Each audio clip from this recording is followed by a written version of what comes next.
He aquí yo hago nuevas todas las cosas. Analizaremos de manera sintetizada los capítulos de Apocalipsis 19, 20, 21 y 22.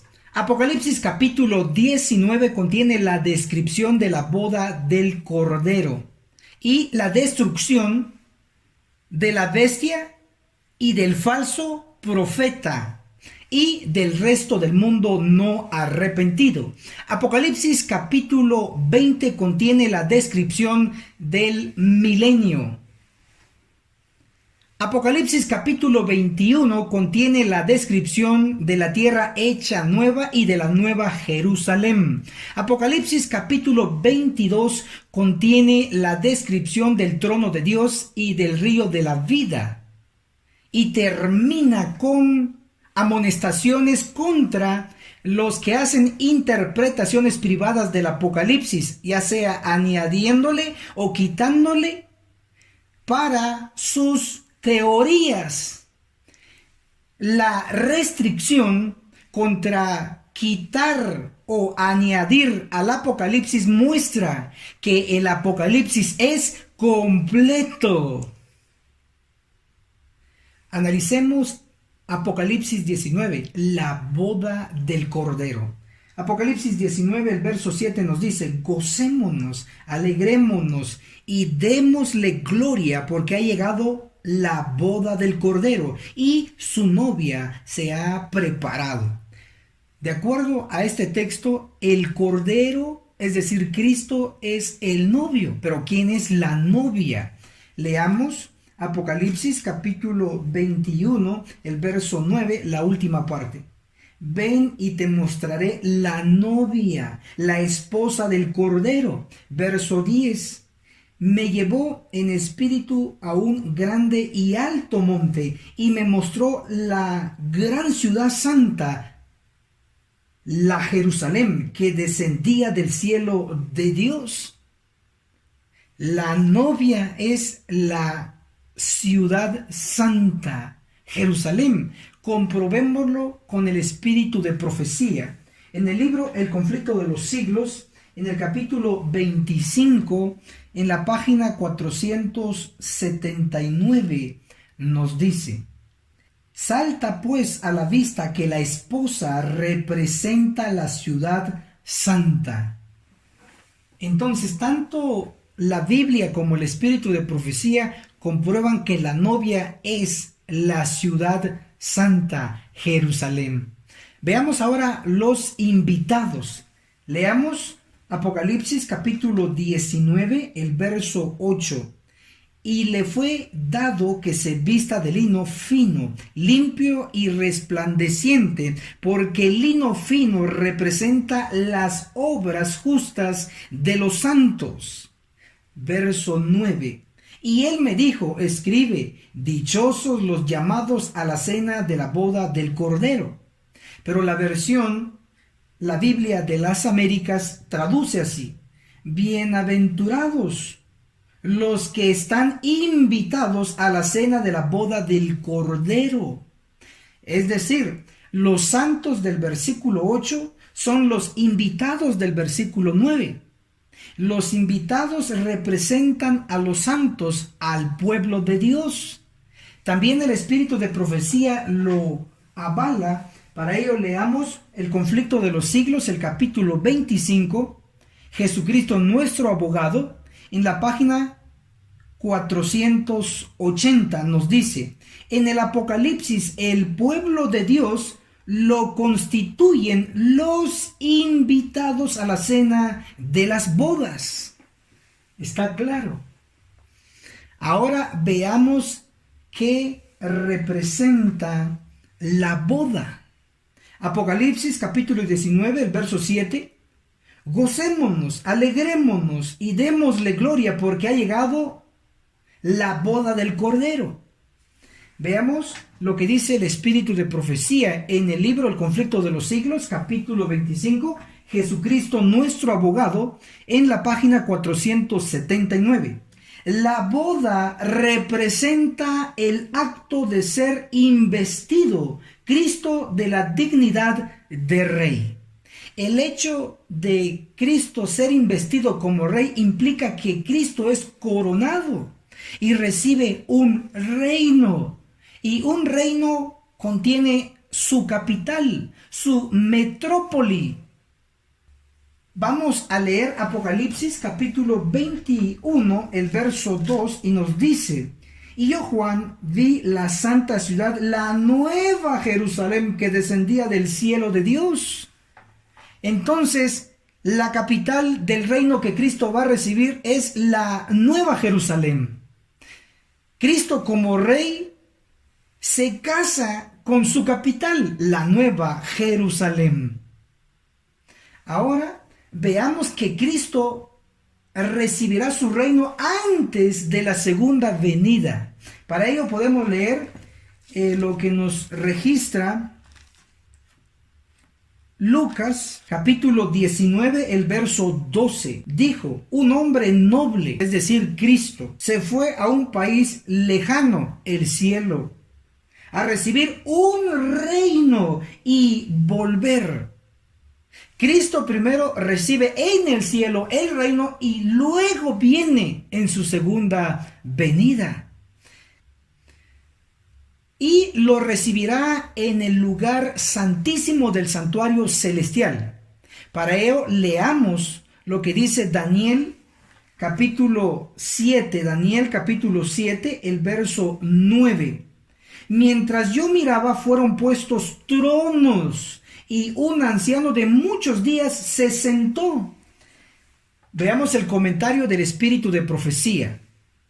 Primeros escritos en la página 55, el capítulo El fin de los 2300 días. Dice: vi al Padre levantarse del trono y en su carro de llamas entró en el lugar santísimo al interior del velo y se sentó. Entonces el anciano de días de Daniel capítulo 7, el verso 9, que se sienta, es Dios el Padre en el lugar santísimo, en el santuario celestial. Ahora leamos Daniel 7, el verso 13. Seguí mirando en la visión de la noche y vi que con las nubes del cielo venía como un hijo de hombre. Definitivamente es Cristo. Llegó hasta el anciano de días y fue llevado ante él. Obsérvese que Cristo como hijo de hombre llega delante del anciano de días de Dios el Padre en el lugar santísimo, dentro del santuario celestial. Ahora leamos Daniel 7, el verso 14. Y le fue dado dominio y gloria y reino, y todos los pueblos, naciones y lenguas le sirvieron. Su dominio es eterno, que nunca pasará, y su reino nunca será destruido. Está claro que Cristo en el lugar santísimo, en el santuario, recibirá el reino con su capital, la nueva Jerusalén, antes de que Él venga en su segunda venida a la tierra, como se puede ver en la ilustración. Maravilloso. Cristo en su segunda venida vendrá a la tierra a traer a sus santos, a los invitados a la boda del Cordero. Leamos Apocalipsis capítulo 19, el verso 9. Y me dijo: escribe, bienaventurados los que están invitados a la cena de la boda del Cordero. ¿Esta cena es literal o simbólica? Leamos lo que dice el espíritu de profecía en el libro Testimonios para la Iglesia, el tomo 5, en la página 646. Hasta que, dijo el ángel, el Señor Jesús termine su obra de mediación en el santuario celestial y se vista de las vestiduras de venganza y los sorprenda en su festín profano, y se encontrarán sin preparación para la cena de bodas del Cordero. Su gusto se ha pervertido de tal manera que se sentirían inclinados a criticar aún la mesa del Señor en su reino. Esto indica que la cena de la boda del Cordero será literal, porque será una fiesta. Cristo vendrá a traer a los invitados a su pueblo, a la tierra, y los llevará al cielo por 1000 años. Pero se iniciará con una fiesta, con una cena. Ahora es el tiempo de cambiar nuestro gusto, como dice acá, pervertido. Apocalipsis capítulo 19 también nos habla de la destrucción de la bestia de 2 cuernos y el falso profeta. Leamos Apocalipsis 19, el verso 20. Y la bestia fue apresada y con ella el falso profeta, que había hecho las señales ante ella. Con esas señales había engañado a los que recibieron la marca de la bestia y adoraron su imagen. Los dos fueron lanzados vivos en el lago de fuego que arde con azufre.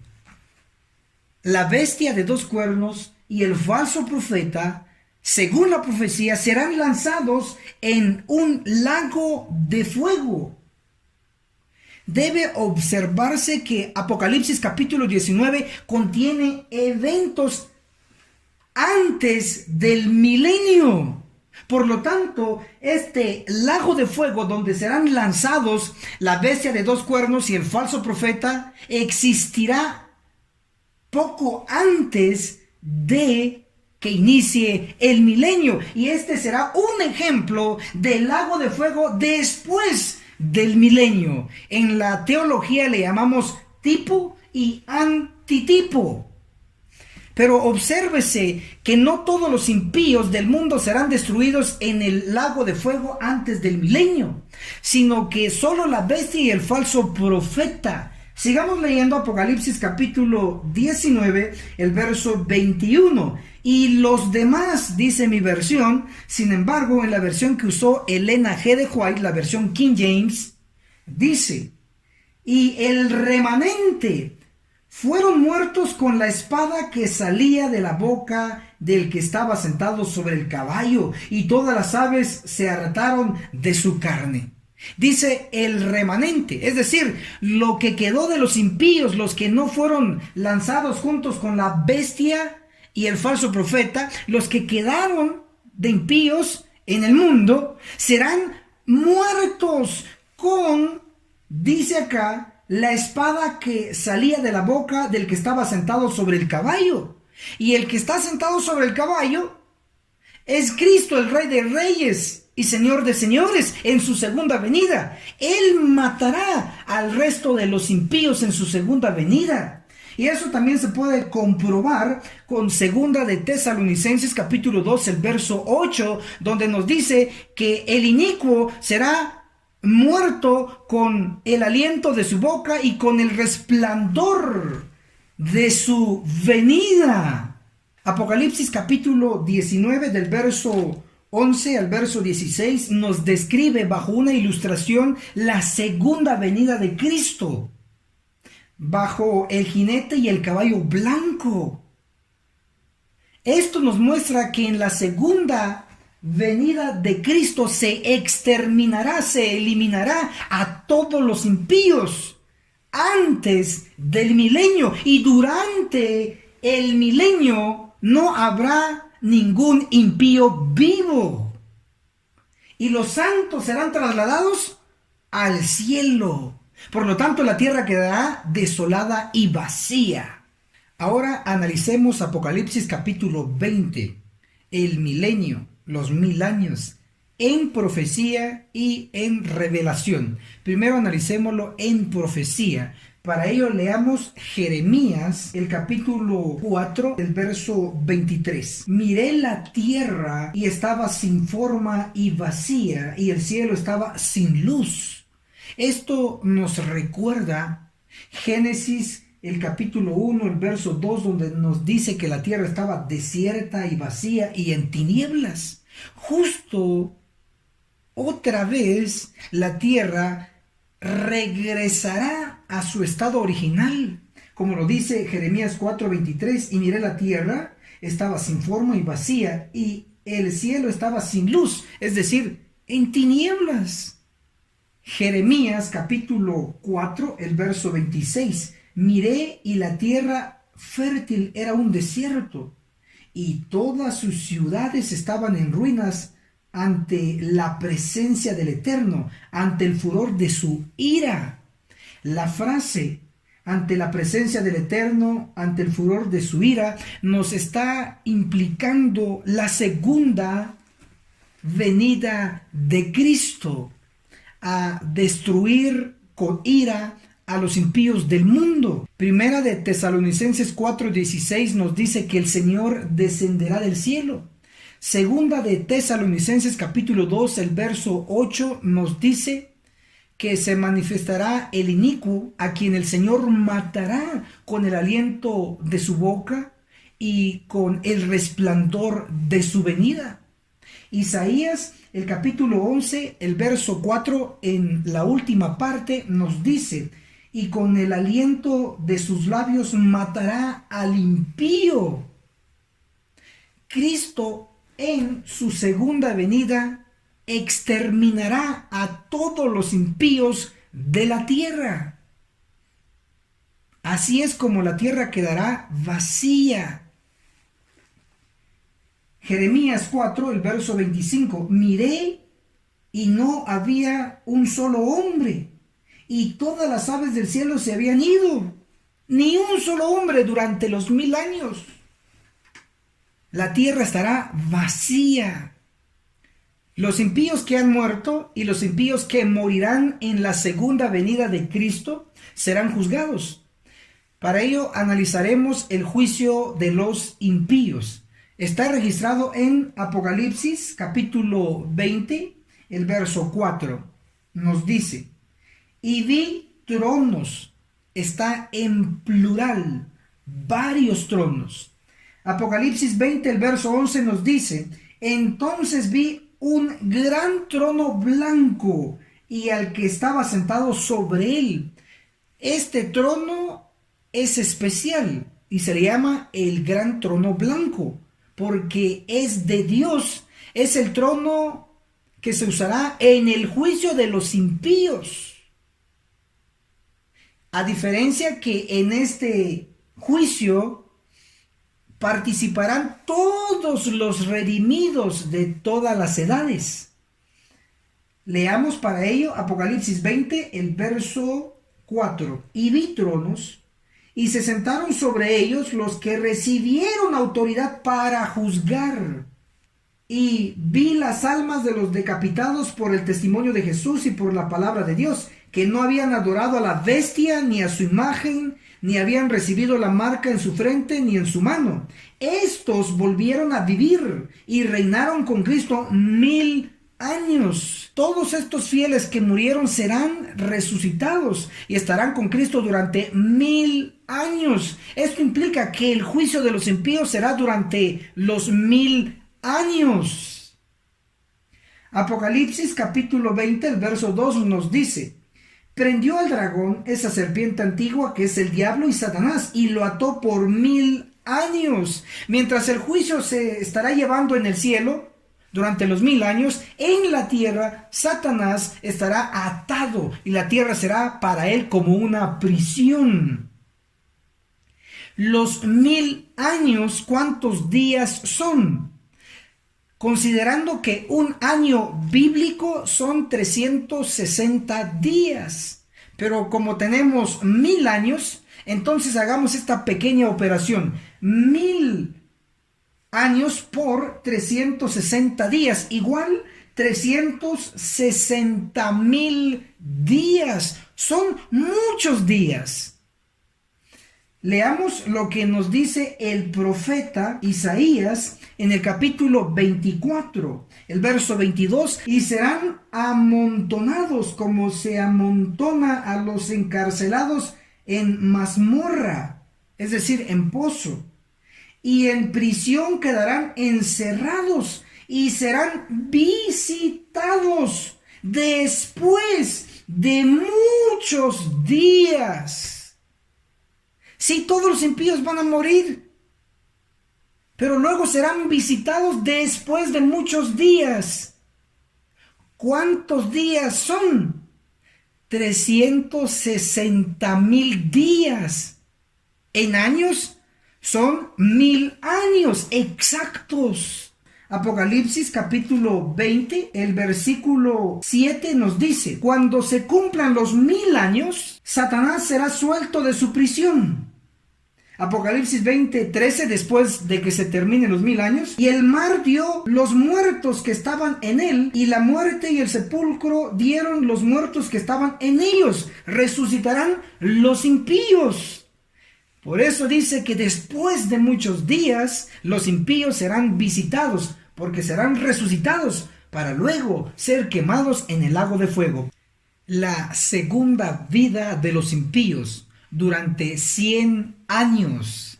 Apocalipsis capítulo 20, el versículo 5 nos dice: pero los demás muertos no volvieron a vivir hasta que se cumplieron los 1000 años. Acá se está hablando de los impíos. Claro, ellos no viven al inicio de los 1000 años, sino que vivirán por segunda vez después de los 1000 años, porque serán resucitados. ¿Cuánto tiempo vivirán los impíos después que resuciten?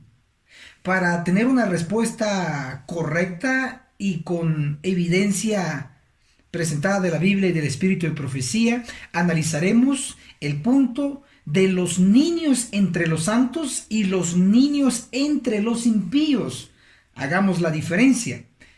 Para ello nos vamos a dirigir a Isaías, el capítulo 11, del verso 6 al verso 9. Morará el lobo con el cordero, y el leopardo con el cabrito se acostará. El becerro, el león y la bestia doméstica andarán juntos, y un niño los pastoreará. La vaca y la osa pasarán en compañía, sus crías se echarán juntas, y el león comerá paja como el buey. El niño de pecho jugará sobre la cueva del áspid, y el recién destetado extenderá su mano sobre el escondrijo de la víbora. No harán mal ni dañarán en todo mi santo monte, porque la tierra estará llena del conocimiento del Eterno, como el agua llena el mar. Lo que hemos leído ocurrirá en la tierra. La pregunta es, ¿cuándo? Para ello vamos a leer Isaías capítulo 11, el verso 11. En ese tiempo el Eterno volverá a extender su mano para recobrar el remanente de su pueblo que aún esté en Asiria, en Egipto, Partia, Etiopía, Persia, Caldea, Hamat y en las islas del mar. Obsérvese que cuando ocurre este evento sobrenatural, este evento como existía al principio, antes de la caída, todavía el Señor estará extendiendo su mano para salvar entre las naciones. Esto no puede ocurrir durante el milenio, porque durante el milenio todos los impíos estarán muertos y los santos ya estarán trasladados al cielo. Y no puede ocurrir después del milenio, porque después del milenio ya no se está extendiendo la mano para salvar entre las naciones. Para ese entonces todo ya estará definido. El que se salvó, el que se perdió. Por lo tanto, el evento de Isaías capítulo 11 debe de ocurrir antes de los 1000 años, es decir, en nuestro tiempo. Pero esto no debe parecernos algo extraño o algo fuera de lo normal. Debo de recordarles que en Génesis capítulo 7, capítulo 8 y el capítulo 9 se nos describe la vida del hombre y de los animales dentro del arca. Ahí estaba el león, estaba el leopardo, estaba el cordero, estaba el lobo, ahí estaban los seres humanos, y no hay registro que el león se haya comido a un becerro, o el lobo a un cordero, o el tigre atacando a un humano. No hay registro. ¿Por qué? Porque hubo un pacto entre el hombre y las bestias. un pacto de paz. Y eso ya ocurrió en el diluvio, ya está en el pasado. También va a ocurrir antes de los 1000 años, en nuestro tiempo. El león, dice la escritura, comerá paja. Regresará a su dieta original. El hombre, por eso hoy Dios le ha dado una dieta, especialmente al pueblo adventista, de no carne. Una dieta vegetariana, una dieta vegana a nuestro nivel. Porque ya estamos cerca, muy cerca del fin de todas las cosas y estamos cerca de vivir con ángeles. Entonces, Isaías capítulo 11 ocurre antes de los 1000 años y ahí entre los santos habrá niños, como se ha leído. Malaquías capítulo 4, el verso 2. Pero vosotros que respetáis mi nombre, nacerá el sol de justicia, y en sus alas traerá sanidad, y saldréis y saltaréis como becerros de la manada. Acá dice saltaréis, pero en la versión King James, en inglés, la versión que usó Elena de White, dice, y saldréis y creceréis como becerros de la manada. Los santos, ya sean niños, ya sean jóvenes y adultos, crecerán durante los 1000 años. También lo dice el espíritu de profecía en el libro El conflicto de los siglos. En el capítulo 41, la liberación del pueblo de Dios. En la página 703 nos dice, reintegrados en su derecho al árbol de la vida, en el desde tanto tiempo perdido Edén, los redimidos crecerán hasta alcanzar la estatura perfecta de la raza humana en su gloria primitiva. Los niños durante los 1000 años comiendo el fruto del árbol de la vida crecerán durante el milenio. Por lo tanto, después del milenio, entre los redimidos ya no habrá niños porque todos habrán crecido para entonces.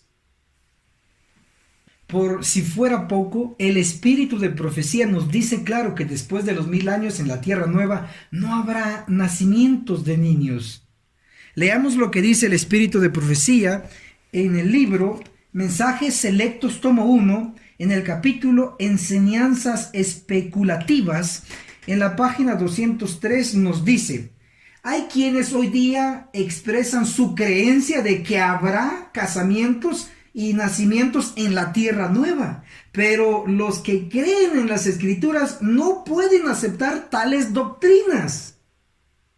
La doctrina de que nacerán niños en la tierra nueva no es una parte de la palabra profética más segura, segunda de Pedro 1:19. Lo que está diciendo esta vital cita es que en la tierra nueva no habrán nacimientos, no habrán niños. Primero, porque durante los 1000 años todos los niños entre los redimidos van a crecer. Segundo, en la tierra nueva no habrá entre los redimidos casamientos. Jesús lo declaró en Lucas capítulo 20. Serán como los ángeles. Isaías capítulo 11, el verso 6 al verso 9 nos registra al lobo con el cordero, al leopardo con el cabrito, el becerro con el león y el niño pastoreándolos. Hay paz entre el hombre y la bestia. Y ya hemos comprobado que eso ocurrirá antes de los 1000 años, como un ejemplo de lo que será después de los 1000 años. Eso le llamamos en teología como tipo y antitipo. Isaías 65, el verso 17 nos dice, porque yo crearé un nuevo cielo y una nueva tierra. Esto ocurrirá como estudiantes sensatos de la Biblia, después de los 1000 años tendremos tierra nueva. Isaías 65, el verso 17 en adelante nos describe eventos después del milenio, en la tierra nueva. Leamos Isaías 65, el verso 25, y ubiquemos si hay niños entre estas bestias. Nos dice, el lobo, el cordero pasarán juntos, el león comerá paja como el buey, y el polvo será el alimento de la serpiente. No afligirán ni harán mal en todo mi santo monte, dice el Eterno. ¿Describe algún niño en la tierra nueva después del milenio entre los redimidos? No. ¿Por qué? Sencillo, porque para ese entonces todos los niños entre los redimidos ya han crecido. Por eso en Isaías 65, el verso 25, no se menciona niño alguno. Ahora analicemos a los niños entre los impíos. Después de los 1000 años, todos los impíos resucitarán y entre ellos habrá niños. Isaías 65, el verso 17 nos dice: porque yo crearé un nuevo cielo y una nueva tierra. Esto ocurre después de los 1000 años. Leeré Isaías 65, el verso 20. En la versión King James en inglés lo traduce así. Isaías 65, el verso 20 nos dice: allí no habrá más niño que viva pocos días, ni anciano que no cumpla sus días. ¿De qué niño está hablando acá? De niño impío. Sigamos leyendo. Porque el niño morirá de 100 años y el pecador de 100 años será maldito, es decir, morirá. Después de los 1000 años, todos los impíos resucitarán. Resucitarán niños, jóvenes, viejos, sin importar la edad. Todos resucitarán y vivirán un mismo tiempo. Dice la Escritura, 100 años. 100 años comparados con una eternidad, en realidad es poco tiempo. Por eso en Apocalipsis capítulo 20, el verso 3 nos dice: lo arrojó al abismo, lo encerró y selló para que no engañe más a las naciones, hasta que se cumplan 1000 años. Después tiene que ser suelto por un poco de tiempo. Leamos Apocalipsis capítulo 20, el verso 7. Cuando se cumplan los 1000 años, Satanás será suelto de su prisión. Verso 8. Y saldrá a engañar a las naciones que están sobre los 4 ángulos de la tierra, a Gog y a Magog, a fin de reunirlos para la batalla. Y su número es como la arena del mar. Verso 9. Subieron a través de la ancha tierra y cercaron el campamento de los santos y la ciudad amada. Pero descendió fuego del cielo y los devoró. Estos versos nos muestran que ellos se prepararán para la guerra contra Cristo y los santos que estarán en la nueva Jerusalén, la ciudad amada. Veamos lo que dice el espíritu de profecía en Primeros Escritos, el capítulo La Segunda Resurrección. En la página 293 nos dice: vi que Satanás reanudaba entonces su obra. Señaló los incontables millones que habían resucitado, entre quienes se contaban esforzados guerreros, reyes muy expertos en la guerra y conquistadores de reinos. También se veían poderosos gigantes y capitanes valerosos que nunca habían perdido una batalla. Allí estaba el soberbio y ambicioso Napoleón, cuya presencia había hecho temblar reinos. Se destacaban también hombres de elevada estatura y dignificado porte que murieron en batalla, mientras andaban sedientos de conquistas. Al salir de la tumba, reanudaban el curso de sus pensamientos donde lo habían interrumpido la muerte. Conservaban el mismo afán de vencer que los había dominado al caer en el campo de batalla. Satanás consultó con sus ángeles y después con aquellos reyes, conquistadores y hombres poderosos. A continuación observó el nutrido ejército y les dijo que los de la ciudad eran pocos y débiles, por lo que podían subir contra ella y tomarla, arrojar a sus habitantes y adueñarse de sus riquezas y glorias. Logró Satanás engañarlos e inmediatamente todos se dispusieron para la batalla. Había en aquel vasto ejército muchos hombres hábiles y construyeron toda especie de pertrechos de guerra. ¿Qué es pertrechos? Son municiones, armas, máquinas necesarios para los soldados.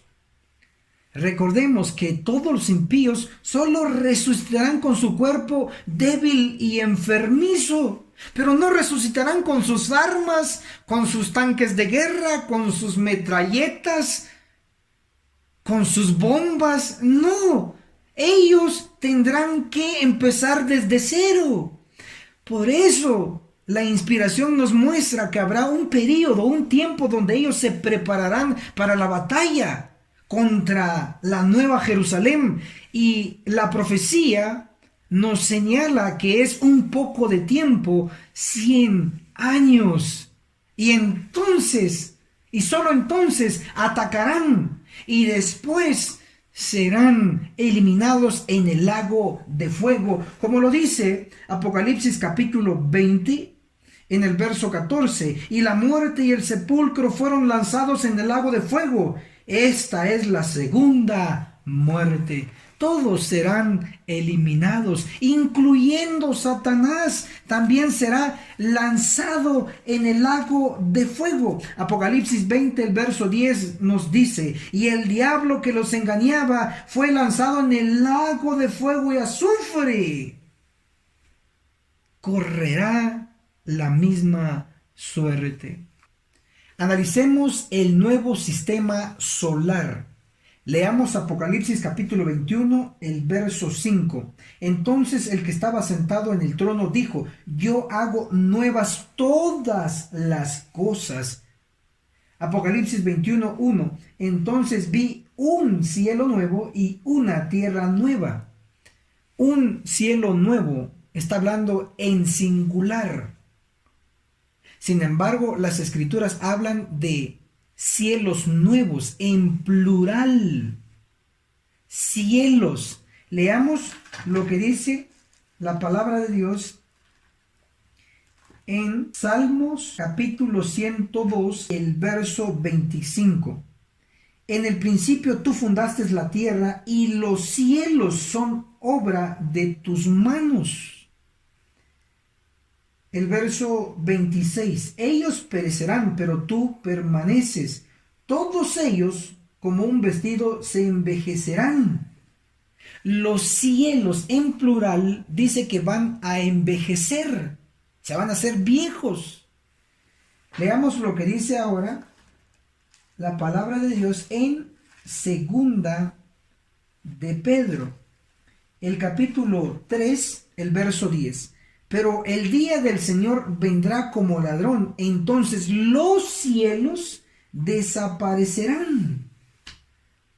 Como los cielos van a envejecer, desaparecerán. Será entonces necesario hacerlos de nuevo. Para ello podemos leer lo que dice el profeta Isaías. En el capítulo 66, el verso 22. Así como los cielos nuevos y la nueva tierra que yo hago. Cielos nuevos. Vamos a analizar que cuando hay un cielo, hay un planeta.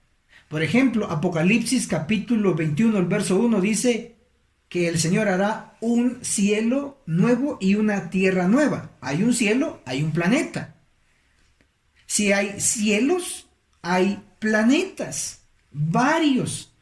Veremos que en Génesis capítulo 1, en la semana de creación, Dios no solo creó la Tierra, sino creó otros planetas también. Para ello, leamos Génesis, el capítulo 1, el verso 1. En el principio creó Dios el cielo y la tierra, nuestro planeta. Pero ojo a esto, Génesis 1, el verso 16. Y Dios hizo las dos grandes lumbreras. La lumbrera mayor, el sol, para alumbrar de día, y la lumbrera menor, la luna, para alumbrar de noche. Hizo también las estrellas, sol, luna y estrellas. Estamos hablando del sistema solar. ¿Cuántos planetas creó Dios en la semana de la creación aparte o además del planeta Tierra? Para ello vamos a leer lo que nos muestra la familia de Jacob. Génesis 37, el verso 9. Otro día José tuvo otro sueño y lo contó a sus hermanos y le dijo: tuve otro sueño y vi que el sol, la luna y 11 estrellas se inclinaban ante mí. Leamos la interpretación. El verso 10. Y lo contó a su padre y a sus hermanos, y su padre lo reprendió, le dijo: ¿qué sueño es este? ¿Hemos de venir yo, el sol, tu madre, la luna, y tus hermanos, las estrellas, a inclinarnos ante ti? Sol, luna y estrellas, el sistema solar. 11 estrellas representando a los hermanos de José. Si los hermanos de José están representados por estrellas, entonces José también está representado por una estrella. 11 más 1, 12 estrellas. Es decir, sol, luna y 12 estrellas. Es lo que forma la familia del sistema solar. 12 planetas mayores en el sistema solar. Obviamente que hay muchos planetas. De hecho, en todo el universo hay millones de planetas, pero estamos hablando específicamente de nuestro sistema solar y de los planetas mayores. Si hay mayores, debe haber menores. Acá estamos hablando de 12 planetas. Hay un principio y eso está registrado en Primera de Corintios, el capítulo 12, el verso 26. Nos dice así: de manera que si un miembro padece, todos los miembros se conduelen con él. De los 12 planetas que fueron creados en la semana de la creación, solo la Tierra sufrió la caída. Pero el principio dice que si un miembro padece, todos los miembros se conduelen con él. Y es por ello que en la familia del sistema solar, de los 12 planetas, uno cayó. Pero al caer la Tierra, los demás planetas también fueron afectados. Y es por ello que deben ser renovados, tal como Isaías, el capítulo 66, el verso 22, nos menciona cielos nuevos, planetas nuevos. Dios es todopoderoso y Él lo puede hacer. Actualmente y oficialmente los astrónomos dicen que no son 9 planetas en el sistema solar, sino que son 8, considerando a Plutón como un planeta enano.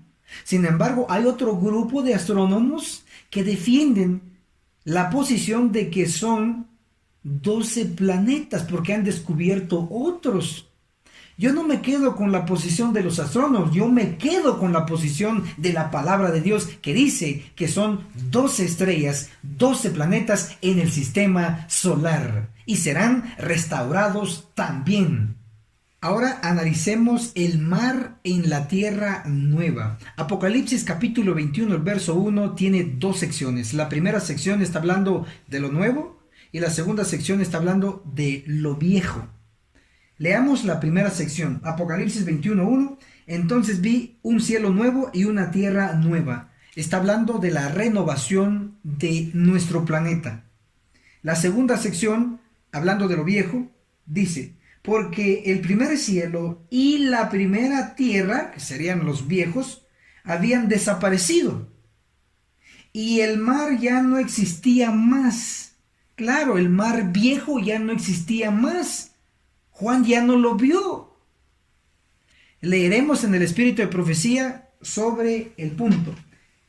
En Patriarcas y Profetas, en el capítulo 8, después del diluvio, en la página 101 nos dice: masas incandescentes fundidas, arrojadas en los ríos, harán hervir las aguas. Los ríos se secarán. Efectivamente, si se secan los ríos, se seca el mar, porque el mar es alimentado por los ríos. Claro que cuando Juan vio que la vieja tierra y el viejo cielo pasaron o desaparecieron, junto con la tierra también desapareció el mar, pero el mar viejo. No está diciendo que en la tierra nueva no habrá mar. De hecho, Dios dijo en Génesis 1, el verso 10, que el mar era bueno. Por lo tanto, en la tierra nueva, el mar estará también, solo como al principio. Además, en Génesis capítulo 3 del 1 al 7, tenemos a la serpiente como culpable de haber inducido a Adán y a Eva a caer en pecado. La serpiente no debería de estar en la tierra nueva por el hecho de haber causado la caída. Sin embargo, la serpiente, a pesar de, estará en la tierra nueva. Y eso lo podemos ver en Isaías capítulo 65, el verso 25. Sí habrá mar en la tierra nueva, porque Dios dijo en Génesis 1:10 que el mar era bueno. Ahora analicemos las torres más altas del mundo y la Nueva Jerusalén. Tengo los datos de las 10 torres más altas del mundo. Sin embargo, solo leeré las 3 primeras y la sexta. Dice: Burj Khalifa, ¿dónde? Dubái, Emiratos Árabes Unidos. Altura 828 metros. Construido en 2010, es todo un signo de lujo de Medio Oriente. 2. Shanghai World Financial Center. ¿Dónde? Shanghái, China. Altura 632 metros. Es el más joven de la lista. Terminó de construirse el 6 de septiembre de 2016. 3. Abraj al-Bait Towers. ¿Dónde? La Meca, Arabia Saudita. Altura 601 metros. Fue inaugurado en 2012 para hospedar a los creyentes que viajan al centro de peregrinación del Islam. 6. One World Trade Center. ¿Dónde? Nueva York, Estados Unidos. Altura 541 metros. Hemos escuchado las alturas de las torres más altas del mundo. La primera, la más alta actualmente, está en Emiratos Árabes Unidos. Su altura es de 828 metros. No llega ni a 1000 metros. Recuérdese de ese dato. Ahora veamos la altura de la Nueva Jerusalén. Para ello vamos a leer lo que dice Apocalipsis capítulo 21, el verso 16. La ciudad era cuadrada, su largo igual a su ancho. Midió la ciudad con la caña y tenía 12,000 estadios. Su longitud, altura y anchura son iguales. Por lo tanto, la altura en los datos bíblicos es de 12,000 estadios. Convirtamos los 12,000 estadios a millas. Para ello, debemos saber que un estadio es igual a 0.12500 millas. Entonces, 12,000 estadios por 0.12500 igual 1,500 millas. Estas millas convirtámoslas a kilómetros, considerando que una milla es igual a 1.61 kilómetros. Entonces multipliquemos 1,500 2.500 millas por 1.61 kilómetros, igual 2.415 kilómetros. Estos kilómetros convirtámoslo a metros, considerando que un kilómetro tiene 1.000 metros. 2.415 kilómetros por 1.000 metros igual 2.415.000 metros. Entonces, 12.000 estadios, la altura de la Nueva Jerusalén en metros son 2.415.000 metros. Considerando que la torre más alta del mundo actualmente, su altura es de 828 metros, ni siquiera 1.000 metros, y la Nueva Jerusalén, su altura será más de 2 millones de metros. Una altura nunca soñada por las mentes humanas. Verdaderamente se cumple lo que la inspiración nos dice en Primera de Corintios, en el capítulo 2, el verso 9.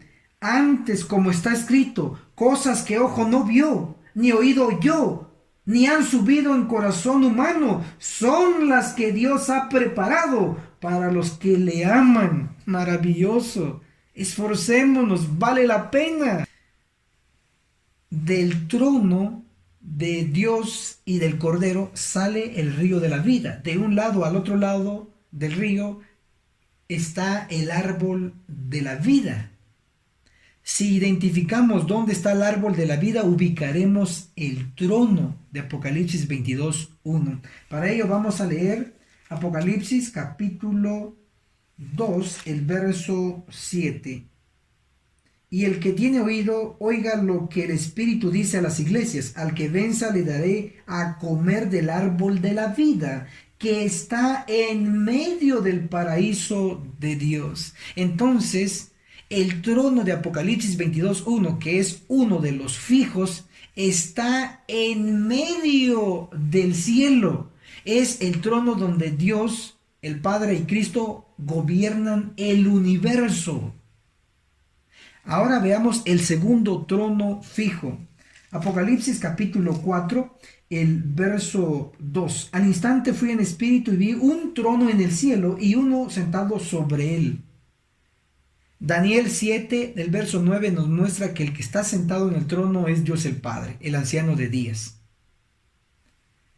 Apocalipsis 4, el verso 5. Del trono salían relámpagos, truenos y voces. Ante el trono ardían 7 lámparas de fuego.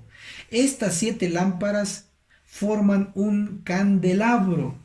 Y un candelabro es parte de los muebles del santuario. Puesto que este trono está en el cielo, estamos hablando de un candelabro mueble del santuario celestial. Por lo tanto, este trono está en el cielo, efectivamente, pero dentro del santuario celestial. Este es el trono del juicio investigador. Ahora veamos los tronos movibles. Para ello leamos Ezequiel, el capítulo 1, el verso 4. Nos dice así: miré y vi un viento tempestuoso que venía del norte, una gran nube con un fuego envolvente rodeado de un resplandor, y en medio del fuego algo que parecía bronce refulgente. Mientras se acercaba, se hacía más visible. Al principio lo vio como un viento tempestuoso, luego lo vio como una gran nube, y dice que había algo en medio de la nube. Ezequiel capítulo 1, el verso 26 nos dice lo que estaba en medio de la nube. Sobre la expansión que había sobre sus cabezas se veía la figura de un trono que parecía de zafiro, y sobre el trono había una semejanza de hombre sentado, un trono. Y el que está sentado es a semejanza de un hombre. El único que es el Hijo del Hombre es Cristo. Entonces el que está sentado en el trono es Cristo. Aquí lo tenemos gráficamente. Tenemos una nube y tenemos en medio un trono, y el que está sentado es un hombre. Definitivamente es Cristo, que vendrá en su carro movible. Ahora leamos el segundo trono movible. Para ello vamos a leer lo que dice el profeta Isaías en el capítulo 6, el verso 1. En el año en que murió el rey Usías, vi yo al Señor sentado sobre un trono alto y sublime, y la orla de su manto, dice algunas versiones, pero en la versión King James dice, y la falda de su tren llenaba el templo. Es decir, este trono era parecido a un tren en movimiento, porque el trono es movible. Isaías 6, el verso 2 dice, encima de él había serafines, cada uno tenía 6 alas, con 2 cubrían su rostro y con 2 cubrían sus pies y con 2 volaban. A diferencia del trono de Ezequiel 1, el trono de Isaías 6 tiene serafines y no están debajo, sino están sobre el trono. Isaías 6, el verso 4, y a la voz del que aclamaba, los quiciales de las puertas se estremecieron y la casa se llenó de humo. Es evidente que este trono se mueve, entró al templo y llenó el templo de humo. Este es el trono de Dios Padre. Ahora comprobemos con el espíritu de profecía los 2 tronos movibles. El trono del Padre, que lo transporta, el trono del Hijo, que también lo transporta. Primeros Escritos, el capítulo El fin de los 2300 días. En la página 55 nos dice, vi al Padre levantarse del trono, el trono de Apocalipsis 22:1, donde ellos gobiernan todo el universo.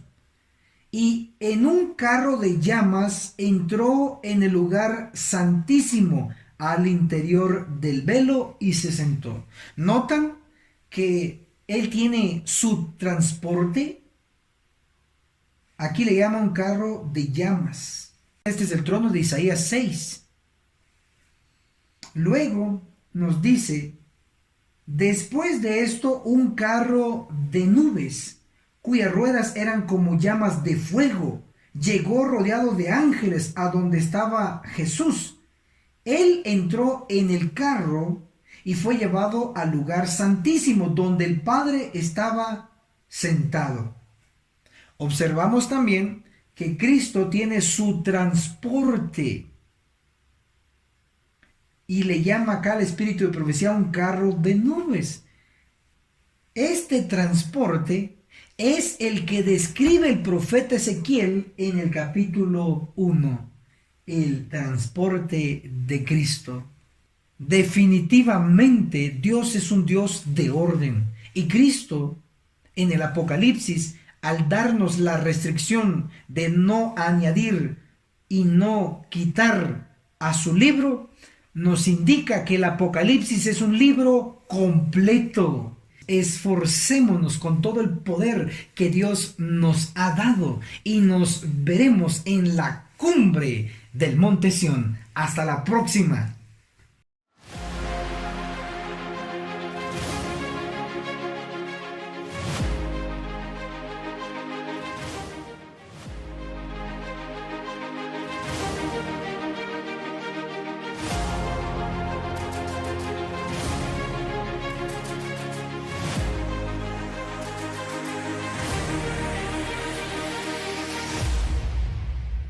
El testimonio de Jesús, que es 100% bíblico, consta de 22 lecciones.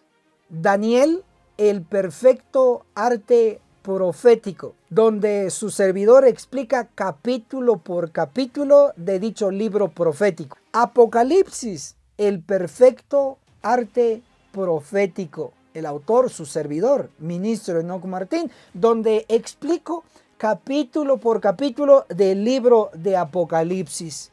Puede comunicarse con nosotros para recibir el combo completo y para recibir inclusive paquetes de libros para su entrenamiento. Puede contactarse directamente al número de WhatsApp de su servidor, el signo más, el 502 42 29 77 86.